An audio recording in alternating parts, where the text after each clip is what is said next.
살아생전 반고흐는 작품을 900여 점이나 쉴 새 없이 그렸지만 단 한 점밖에 팔지 못한 무명화가였다. 죽기 반년쯤 전에 친구의 누이가 붉은 포도밭을 사준 것이 전부였다. 10년 동안 그림에 매진했지만 사람들은 얼굴도 못생기게 그리고 색깔도 이상하게 칠하는 괴팍하고 가난한 화가를 외면했다. 그런 빈센트의 예술 세계를 이해하고 처음부터 끝까지 곁을 지켜준 것은 4살 터울의 동생 테오뿐이었다. 1800여 년 전에 가난했던 무명화가 반고흐의 이야기를 읽다 보니 가슴 아프고 아려와서 눈물이 나네요. 안녕하세요, 샬럿입니다. 오늘은 특별한 책을 가지고 왔습니다. 빈센트 반 고흐, 영혼의 그림과 편지들. 이 책은 부모도 여인도 신께도 외면당했던 빈센트 반 고흐를 지지하고 이해해 주었던 동생 테오 반 고흐에게 보냈던 편지 중에서 112통을 발췌하여 엮었고 관련 그림들이 150여 컷 수록되어 있습니다. 저는 오늘 들어가는 글을 낭독할 예정이며 낭독을 마친 후 그림과 설명을 영상에 남길 생각입니다. 낭독 들으시고 천재 화가 고흐의 그림도 감상하시죠. 그럼 지금부터 비운의 천재 화가 형 빈센트와 동생 테오 두 형제가 함께했던 고독한 삶 이야기 시작합니다. 1890년 7월 27일 일요일, 어둠이 완전히 내린 무렵 한 남자가 옆구리를 움켜쥐고 라브 여관으로 들어왔다. 까마귀가 나는 광활한 밀밭에서 총을 맞고 기절해 있다가 정신이 들자 인적 없는 시골길을 홀로 간신히 걸어온 참이었다.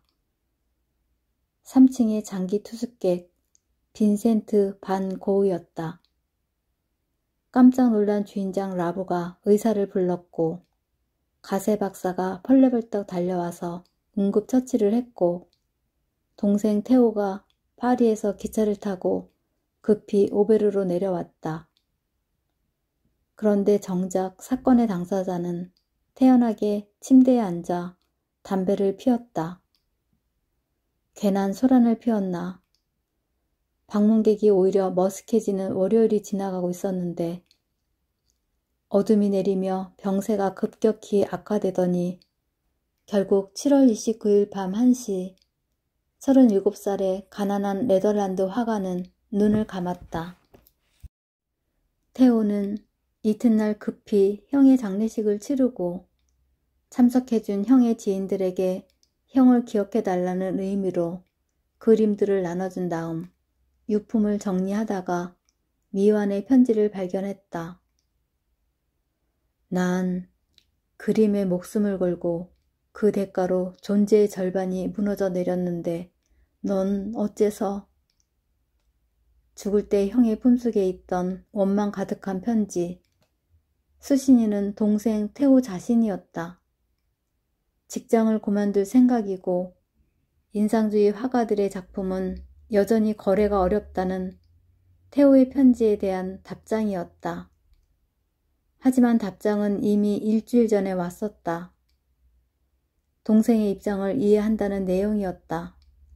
그런데 진심은 원망과 불안이었던 모양이었다. 이제야 뭔가 작품이 그려지기 시작했는데 이제야 누군가 내 그림을 사주려고 하는데 화가 공동체의 꿈을 다시 펼치고 싶은데 자꾸만 발작이 재발해서 건강과 정신을 잃어가는 현실이 갑갑했으리라. 게다가 유일한 후원자인 테오마저 부정적인 소식을 전해오자 서운했겠지. 다만 보내지 않을 편지는 없앴으면 좋았을 것을. 원망 가득한 편지를 형의 유품으로 읽게 되다니 참 얄궂다. 공교롭게도 형을 보내고 6개월 만에 태호까지 세상을 떠나고 말기에 속상한 마음이 더 커진다. 고갱과의 2달, 대체 반고우는 왜 길을 잘랐나? 특히나 태호는 2년 전에 그 사건 후에 형을 요양원과 정신병원에 진짜 광인들과 함께 방치했다는 죄책감을 느껴왔던 터였다. 형이 파리로 가고 싶다고 계속 부탁했지만 못 들은 채 했고, 그 사이 자신은 결혼해서 가정을 꾸렸고 아들도 태어난 참이었다. 하지만 무엇보다도 형의 부탁이긴 했지만 고갱을 아를로 보낸 것이 태호 자신이었다. 빈센트는 화가 공동체를 꿈꿨다. 예술과 생계 사이에서 고통받는 가난한 화가들을 위해 동료 화가들이 모두 참여해서 공동으로 그림값을 보장해주는 시스템을 만들고 싶었다. 생활비 전액을 동생에게 지원받는 처지에 대한 변명이었을까? 어쨌든 반고우는 아르레 노란 집을 마련했고 첫 번째 동료로 폴 고갱을 꼽았다. 하지만 이국적인 마르티니크 섬이나 화려한 파리로 돌아가고 싶었던 고갱에게 아르른 매력이 없었다. 이 상황을 안타깝게 여긴 태호가 고갱을 설득했던 것이다. 1888년 10월 23일 해뜰 무렵 폴 고갱이 아를역에 내렸다. 그가 드라가르 카페에 문을 열고 들어서자 고갱의 자화상을 본 적이 있는 카페 주인 진우가 알아보고 노란 집으로 안내했다. 고갱 방을 장식해주고 싶어서 해바라기 그림을 엿새 만에 4점이나 그려가며 반년째 고갱을 기다려온 반고우는 환호했다. 이제 화가들의 공동체를 만들 수 있어. 고갱처럼 멋진 동료와 함께 지내며 그가 그림 그리는 모습을 곁에서 볼 수 있다니 얼마나 행운이야. 그랬는데 정확히 2달이 지난 12월 23일 크리스마스를 이틀 앞둔 밤에 빈센트는 자신의 왼쪽 귀를 잘랐다. 정확히 말하면 귓볼이었다. 조용한 시골 마을이 발칵 뒤집어진 건 불보듯 뻔한 일. 경찰이 노란 집으로 출동했고 고갱은 태호에게 얼른 아르로 오라는 전보를 보내고는 자신은 서둘러 아르를 떠나버렸다. 크리스마스의 악몽 같은 사건이었다. 반고우는 대체 왜 길을 잘랐을까?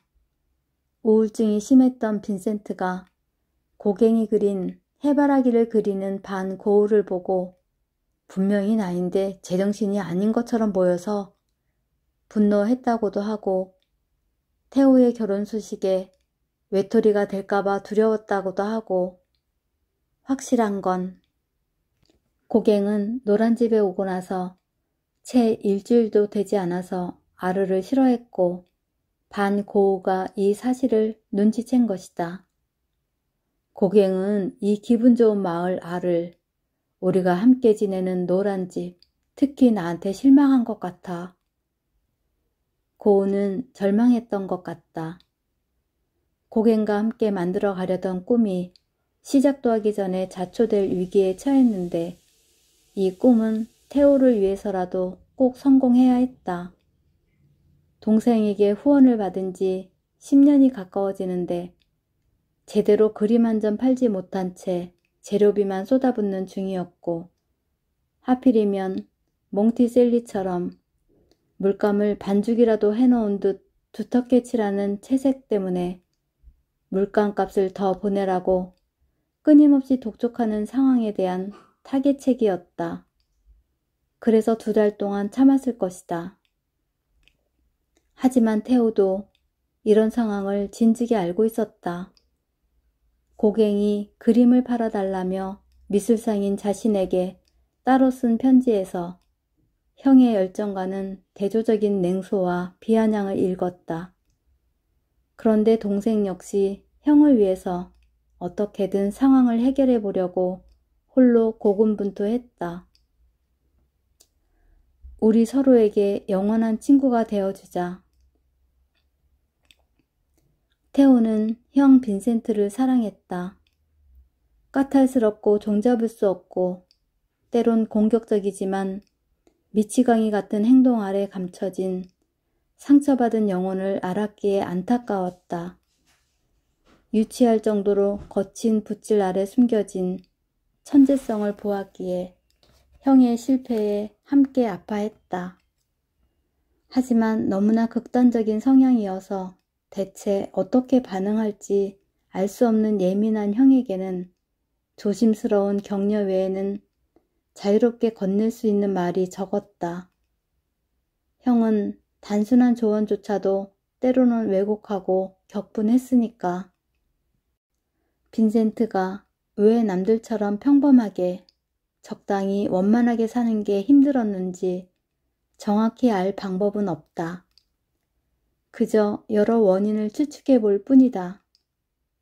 자신이 태어나기도 전에 죽었던 1살 위 형의 무덤이 창밖으로 보이는 집에서 생일 때마다 축하가 아니라 어머니의 통곡을 들으며 자랐기 때문일까. 유달리 예민한 감수성 탓에 사소한 사회적 신호들을 무던하게 흡수하지 못하고 방황하다가 영 사회 밖으로 튕겨져 나갔는지도 모르겠다. 다만 빈센트가 끊임없이 불화와 문제를 일으키는 내내 테오는 형의 곁을 지켰다. 27세 늦은 나이에 화가가 되겠다는 무모한 선언을 응원했고 팔릴만한 예쁜 그림이 아니라 칙칙한 그림만 고집스럽게 그려도 이해했고 수년째 발전이 없는 캔버스를 보고도 힐란의 말을 꼭 참았고 그런데도 끝없이 이어지는 하소연과 비난과 요구도 묵묵히 들었다. 그렇게 10년째 외면받던 형의 그림이 드디어 한 점 붉은 포도밭이 팔리고 자신도 가족과 갓난아기를 데리고 네덜란드로 여름 휴가를 다녀온 지 얼마 안 된 평화로운 일요일 밤 형의 사고 소식이 날아든 것이다. 1872년 9월 19살의 형 빈센트와 15살의 동생 테오는 헤이그의 스웨베닝원 바닷가를 걷다가 풍차 앞에 멈춰서서 약속했다. 우리 서로에게 영원한 친구가 되어주자. 그렇게 시작된 편지 교환이 평생 이어졌다. 한때 빈센트 반 고우의 자화상인 줄 알았던 그림이 테오도르 반 고우의 초상화였을 정도로 서로 닮은 형제. 그들이 주고받은 편지를 한 통 한 통 읽다 보면 서로가 서로의 버팀목이 되어주며 치열하게 노력하고 실패했던 삶이 오롯이 느껴져 한없이 기뻐지고 한없이 슬퍼진다. 낭독은 여기까지입니다. 지금부터 고우의 그림 감상 시작하겠습니다.